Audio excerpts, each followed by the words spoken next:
Shortly after the U.S. ministerial took place in Fairbanks, the Trump administration announced an intention to withdraw from the Paris Climate Agreement.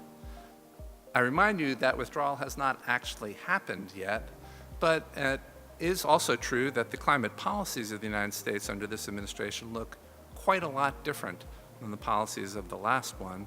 And one place those policies are certainly going to be felt, if they are not being felt already, is in the Arctic. So the current administration seems to have an odd mix of maintaining continuity in some general ways, including in some important Arctic endeavors that the United States has been involved in, but on the other hand, climate policy, which is so important to the Arctic, has changed rather significantly. As for the future, well, I think the United States and everyone else involved is going to need to think about some new policies. The last 7 years have witnessed the negotiation and conclusion of 5 separate legally binding instruments about the Arctic. I can't think of another part of the planet for which that would be true.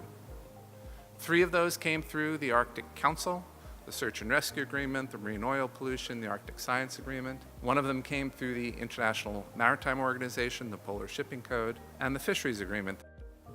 Interesting questions now are before us. How do these fit together?